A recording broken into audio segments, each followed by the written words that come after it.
Hello, boys and girls and children of all ages. Fat Bastard Wannabe Buddha coming at you today.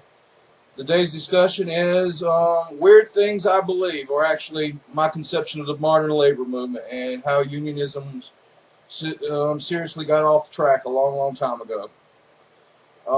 This conversation basically came forth from a general conversation yesterday. I was not in one of my more pleasant moods yesterday. So when I was at work, one of my fellow co-workers, which is one I actually respect or I actually like, the gentleman in question is the main reason I have shoes on my feet, because he makes sure I get shoes from him. His son happens to be a pro golfer who gets a lot of free stuff from Nike, so I get some shoes here and there.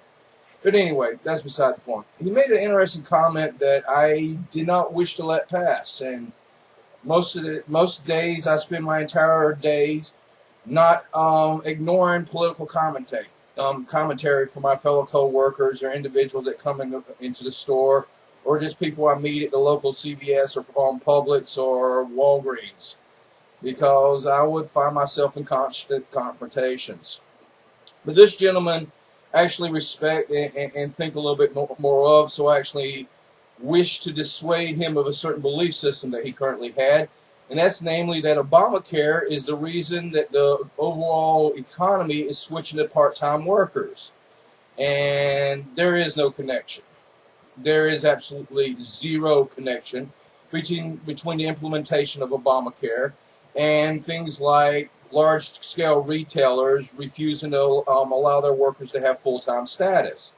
It's a nice excuse for them, but it isn't the reason. And the individual in question knows me very well, and we worked at the same store, and he knows for a fact, which I pointed out to him. I asked him a simple question. Why was it for 6 years I begged for full-time status in this store? Barack Obama was not president in 2006, 2007, 2008. I did not get full-time status where I'm currently employed until 2011, 2012. I begged for full-time status for over 6 years. And they used to monkey around with it when I first got employed at the place. They would let me work Fridays, Saturdays, Sundays, and Mondays, working 10-hour, basically 11-hour shifts, and I would come pretty close. But every 7th, 8th, or 9th week, I would have to basically only do 4 hours.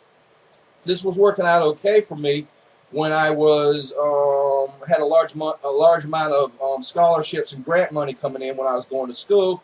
But as my degree was wrapping up and I found myself a little bit tighter, they would no longer were willing to work with me in this way, and the economy was collapsing. So there were several months in which I barely worked 4 hours a month. I worked the bare minimum to keep me still legally employed with this company. So I'm not bashing it. I understand what they were doing. But the reason they did this had absolutely nothing to do with Obamacare. The reason they wouldn't give me full-time status has absolutely nothing to do with Obamacare.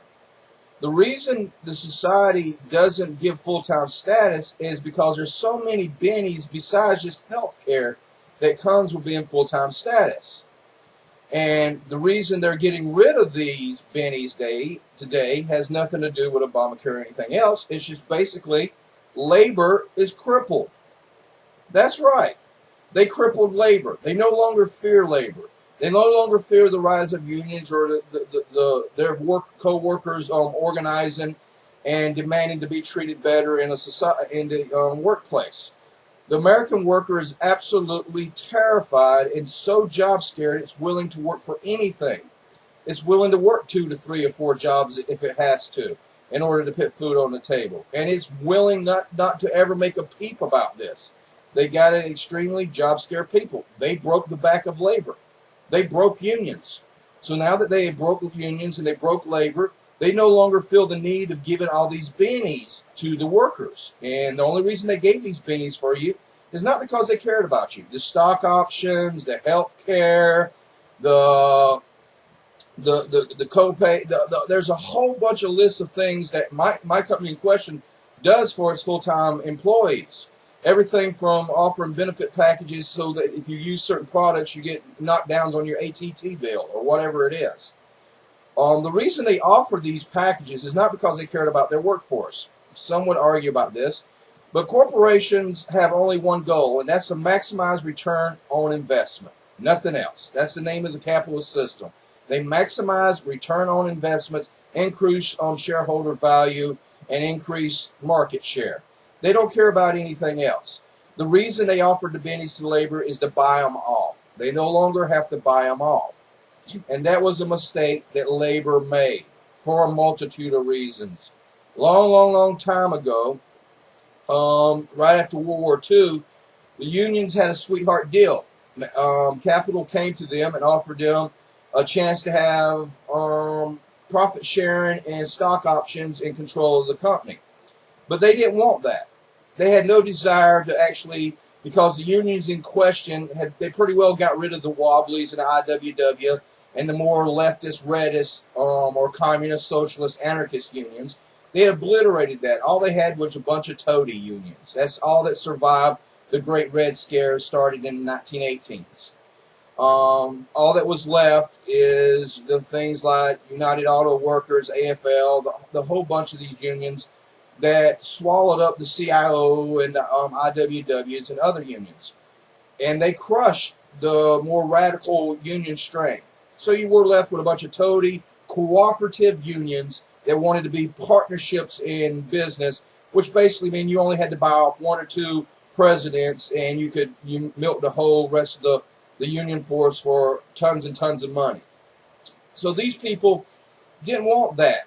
They decided they wanted other little bennies like health care and insurance programs, which sounds like a good thing and everything, but unions should not be in that game. They should not be getting into the game of providing health care or these kind of bennies for their workers. They should be using their power to the state to get the state to provide this, to get the state to provide guaranteed secondary education, get the state to provide universal health care, get the state to provide daycare facilities. All they should be arguing with as far as what capital is, we want a greater share of the wealth that we produce, we want less working hours, we want safer working conditions, and we want a say in how this place is run. That's what unions should be arguing about. Nothing else. Nothing else. But they didn't do that. And the reason they didn't do that is because pension plans and insurance plans, the top dogs of the union apparatus can dip their fingers on. They can take this money, invest this money, and make themselves rich because you don't see this money until 40 to 60 years later, or if something, God forbid, happens to you. So it was a big, giant bank pile for the union bosses to play with. So that's why you got pension plans. That's why you got 401ks, some limited stock option buyership, which I'll get onto in a second, or the reason you got health care. Unions should have never got any of this stuff. They should have argued on wages. They should have argued on less work hours, better working conditions, and an actual, in my opinion, as a leftist anarcho-syndicalist, a say in how the machines and the plants and the corporation was going to be managed and how production was going to be achieved.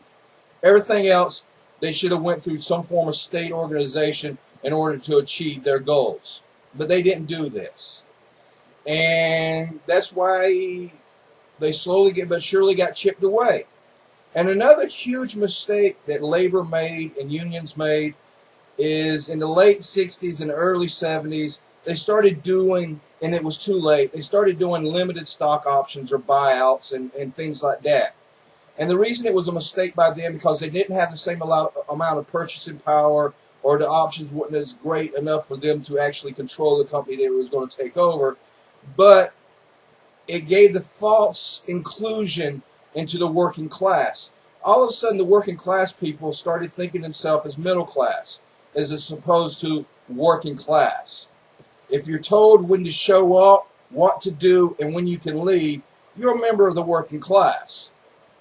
If you set your hours and you determine how your work is to be proceeded and everything else, then you might be a member of the middle class. But most people don't do that today. But they started thinking of themselves as middle class, and then they started having middle class ideas and middle class values, and they started fretting about taxes and capital gains and all this other stuff that they had no reason to worry about. They don't have that much capital to tax. There isn't going to be that much of a gain on your 401k. It isn't. Your individual retirement account isn't going to provide you that much of a return.